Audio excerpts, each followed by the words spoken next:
Hi to everyone. I've been away for a while from video. I just wanted to talk about something that has seemed to taken hold of the imagination of far too many Catholics, including bishops and other people of power in the church, power and influence.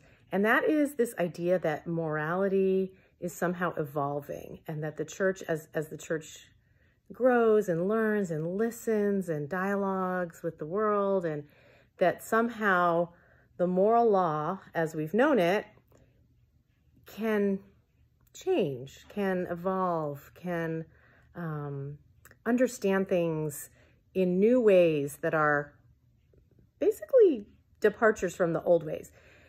So, and a lot of times this is couched under the idea of development of doctrine. You know, things develop, development of doctrine is a real thing. So I just quickly want to tell you what development of doctrine is and isn't.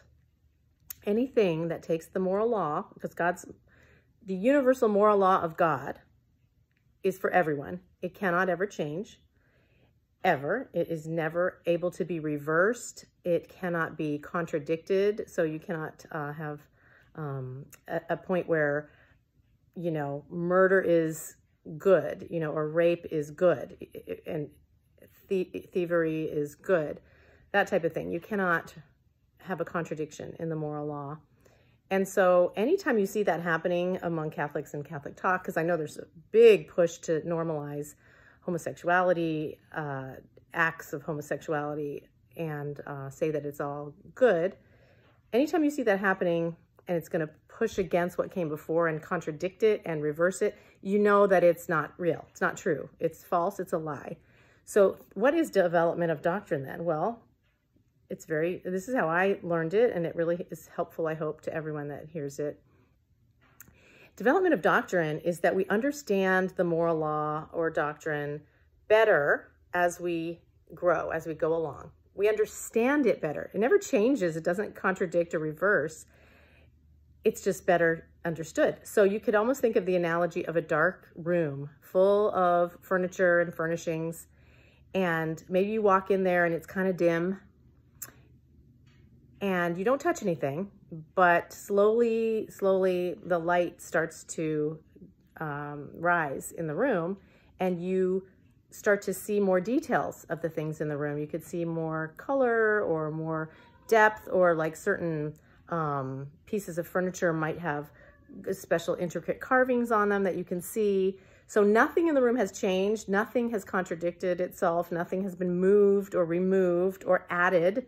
It's the same room with the same stuff. It's just that you see it more richly, more deeply, more beautifully as the light gets brighter. Okay, that's development of doctrine. So for example, we've always known the truth and purpose of human sexuality in the church. Okay, that's part of the moral law. But as we grow, as we go through time and centuries, things come up. And we start to understand more about how and why it is so beautiful that God laid out human sexuality in this way, why he created male and female and bodies and human sexuality and marriage in this way, so that if something comes up like IVF, you know, or surrogacy, or something technologically, even cloning, all these technological stuff, those things are reason for us to apply the Catholic principle and say, oh, well, since we know the truth and meaning of human sexuality, that's why we know that these things are immoral. Okay, that's development of doctrine. It's like we know things more deeply, we can articulate them better.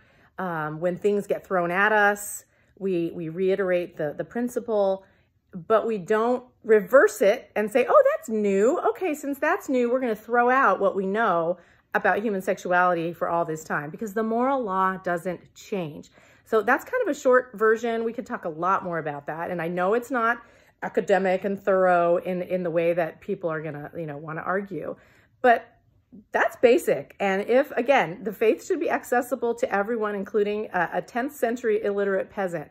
So how I've just explained it is how average people can understand it. I understand it. It's not complicated. And again, I always go back to, this is not brain surgery. So don't let the academics or the, you know, the special bishops who want to change the moral law Don't let them intimidate you. They're wrong. They're trying to change God's moral law, and that is not going to be good for them in the end. So let's always be faithful to God's created order. All right. Thanks a lot.